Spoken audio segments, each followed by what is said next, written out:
So ito, Dink S150. Sarap, laki ng gulay board. Let's go! Yun, first ride. Maganda ng takbo. Sobrang smooth ang smooth ng makina. Ganda. Nakaano na siya dual channel ABS. Biruin mo yun sa halagang tapos ang unique talaga dito, kaya nagustuhan ko din at magugustuhan din to sigurado ng mas nakararami is itong gulay board. Yan solid no.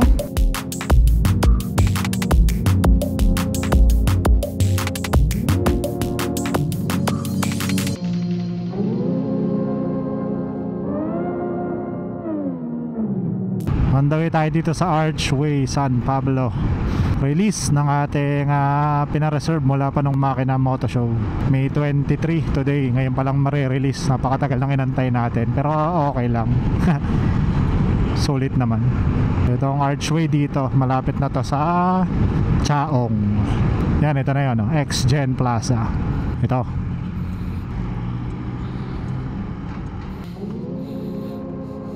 Alright, dito yung Kimco. Dito natin lalabas yung natin, Dink S.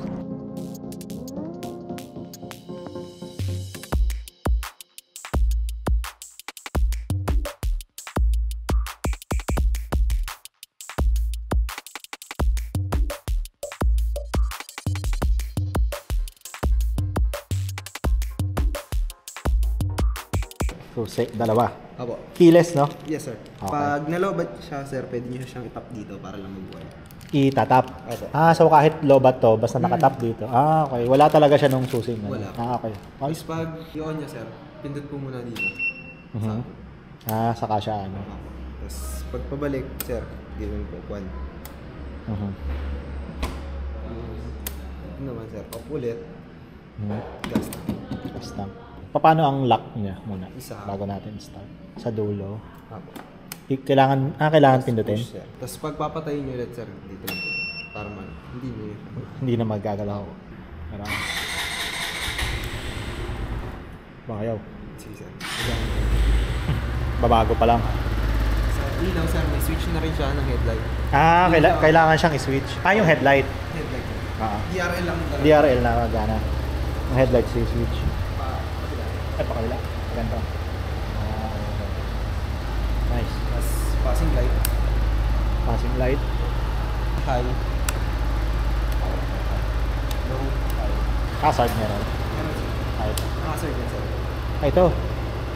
Okay. Ano to? Yan, sir, sa control. Opo. Pag pinaka-okay niya. Pag nasa auto, sir, tapos hinold nyo to, pupunta siya ng miles per hour. Okay. Kilometers pa. Itong taas, sir, panlibat lang yung dito. Pares lang. USB type. Dito, sir. USB siya. Tapos side pocket. Malalim na. Kasi naman, sir. Gas tank, nabuksan na nga ba natin? Opo, sir. Paano nga ulit? Yun dulo, no? Opo, tayo. Spring loaded din. Alright, sa tagal ng inantay natin, dumating na rin Dink S150 ng Kimco. Napaka-pogi, no? So dito lang yan sa Archway, San Pablo City. Located yan dito sa X-Gen Plaza, San Pablo. Pero malapit na actually sila sa Chaong. Papuntang Chaong, Lucena Way to, no? So ito, Dink S150.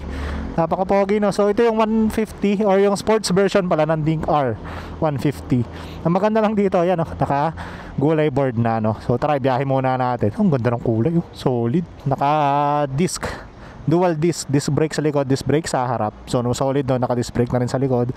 Ang maganda pa nito, dual channel ABS na rin siya, no? Tapos may traction control pa. Kaya sulit na sulit talaga tong bagong labas ni Kimco na to. Keyless na rin. Yan. Maganda actually yung side mirror din itong ating mahirap lang siyang i-adjust. Matigas. Yan. Tigas. Bagong-bago. 0 kilometers odo. Yan. Hindi pa siya naka TFT display. Okay lang yan. Tapos adjustable din yung brakes natin. Meron dito sige. Yun pala, tulak pala. Sige. Yun. Boss, thank you. Salamat. Thank you. Alright. Yung ABS saka traction control naka-on. So mawawala yan. Alright. Sarap. Laki ng gulay board. Let's go! Sarap talaga pag naglalabas ng mga bagong motor, no? Iba talaga sa pakiramdam. So ngayon lang ulit tayo magkakaroon ng maxi scooter. Huli nating naging gantong type ng motor na parang maxi scooter type is yung ating Bergman 125. Pero ibang iba naman to, no? Yun, first ride. Maganda ng takbo. Sobrang ang smooth. Yun lang masasabi ko siguro, no? Ang smooth ng takbo niya. Yan, naka 1 kilometer na tayo. Let's go. Pagdating sa suspension, sabi nung iba matagtag eh. Para sa akin hindi naman. Sakto lang. Kung ko-compare ko to sa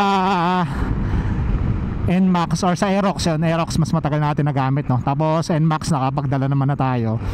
Parang mas mabigat siya. Yung overall weight niya actually ramdam mo eh. Ang kagandahan lang nito, hindi siya ganun ka likot, mas stable siya. Yan especially dito sa long stretches ng highway. Smooth ng makina, ganda. Mas napaka-pogi. Ang pogi niya, kung makikita nyo naman kanina, di ba? Mas maglalabas tayo ng mas detailed review sa susunod. Ito yung ating mga first ride review pa lang muna. Pero so far, yun ang ganda ng takbo niya, napaka-smooth. Maganda rin talaga dito, kaya rin ito yung napili natin. Nakaano na siya dual channel ABS. Biruin mo yun, no? Sa halagang 142,000 na maxi scooter. Magkano ba yung PCX ngayon, di ba? Yung parang standard version. Naka-ABS yung harap lang niya.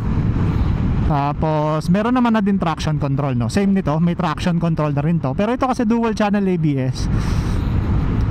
Ito yung mga bagay na talaga mas magagamit natin eh. Na may maglalabas din kanina dun eh. Dapat NMAX din yung ilalabas niya. Pero unang-una, mas mahal siya dahil Yamaha siya, di ba? Tapos lugi sa, hindi man sa lugi, pero mas sulit talaga to. Sa presyong 142, naka dual channel ABS ka na. Tapos ang ganda ng quality. Ganda ng quality ng ng preno. Tsaka yung quality ng mga hinahawakan mo, iba talaga pag Kymco, di ba? Tapos ang unique talaga dito, kaya nagustuhan ko din at magugustuhan din to sigurado ng mas nakararami, is itong gulay board. Yan, solid, no? Nakagulay board na.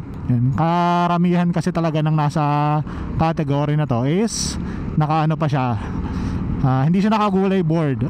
Ang nakagulay board lang na 160cc is ang alam ko Click 160. Tapos napakaganda ng motor, napaka-smooth nung makina niya. Again, maraming salamat Archway San Pablo, no? Nakita natin to makina moto pa mga first week ng April pa. Lumabas to third week ng May. Tagal, no? Naghahanap na talaga tayo ng motor nun, ha? Pero pinili natin na antay na lang para kasi ang ganda niya eh. Para sa akin sulit, saka ang ganda ng motor. Tapos ang kinagandahan niya compare dun sa mga usual na NMAX ADV, yan meron na siyang gulay board. Sulit, no? Actually lumabas nga rin yung NMAX na TechMax. Naging option din natin yun. Ang problema doon, medyo mahal siya. Tapos honestly, okay naman yung itsura, pero unique siya compare dun sa dating NMAX, talaga na iba. Kayo na lang ang humusga kung alin ang mas pogi para sa inyo. Pero para sa akin, ayan na, NMAX na naman, di ba? Kumbaga NMAX siya pero may NMAX DNA. Okay din naman, pero gusto natin maiba naman para medyo unique naman yung motor natin. Dito tayo napunta sa Kymco. Okay lang din naman kung hindi siya Honda o Yamaha, no? O isa dun sa mga big four, dahil tayo naman matagal na tayo naka-Kymco, yung ating Kymco like, at subok na subok din natin yung quality nun. Saka actually maganda talaga ang quality ng Kymco. Sikat na sikat din po ang Kymco sa mga first world countries, so Hong Kong, Taiwan, yan. Sa Europe sikat na sikat siya. So sino ba naman tayo para humusga, no? Lagi lang naman sinasabi, kaya gusto ng mga tao yung Yamaha, Honda, syempre spare parts, nagigets ko rin naman. Pero tayo naman sa tagal na natin owner ng Kymco like, hindi naman tayo na problema doon, no? Yung niya, yung suspension niya dito sa highway run natin, okay naman para sa akin. Parang may initial na nag-review matagtag daw. Para sa akin okay. Siguro ako sa weight ko 80 kilograms. Ano ko lang dito sa ride saka stability ng motor is yes, mas mabigat siya compared dun sa mga Japanese counterparts nga niya, Yun naman talaga. Ang maganda lang doon sa kabigatan na yon, pag narito tayo sa highway or yung mga high speed scenarios, mas stable siya. Yun naman ang nagiging advantage nito. So mas stable siya compared sa mga yon. Pero sa ngayon, initial first ride natin dito sa Kymco Dink S150 is napaka solid at napaka sulit. Ito medyo matagtag yung kalsada, okay naman. Tapos maano pa nga to medyo matigas pa yung gulong. Actually as per PSI daw nito ng gulong. Pero sa ngayon okay naman, maganda naman yung play niya para sa akin. Matagtag siya kung sa matagtag. Siguro babawasan na lang natin yung PSI ng gulong nito. Pero siguro kasi ano to sports scooter so sports maxi scooter, mas tuning niya is medyo mas stiff compared dun sa kapatid niya na Dink R150, saka dun sa syempre mga ADV natin dyan, ganun. Ang ganda ng quality talaga ng Kymco, Kymco scooters.